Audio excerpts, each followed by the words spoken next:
মেহমান আপনার রিজিকে ভাগ বসাতে আসে না, সে তো তার রিজিক নিয়ে আসে, সে আরো এসে আপনার রিজিকে বরকত ঢুকিয়ে দিয়ে যায়। চিল্লা এখন ঠিক কিনা?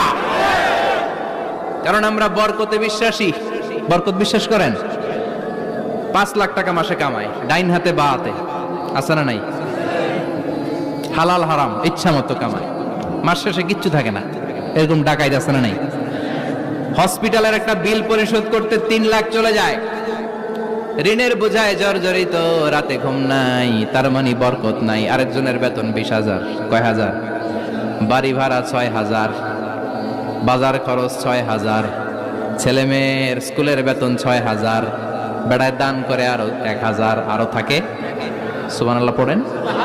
20,000-এর বেতনের ভেতরে বারাকা ছিল, 5 লক্ষ ইনকাম, 1 টাকাও নাই। ঠিক কিনা?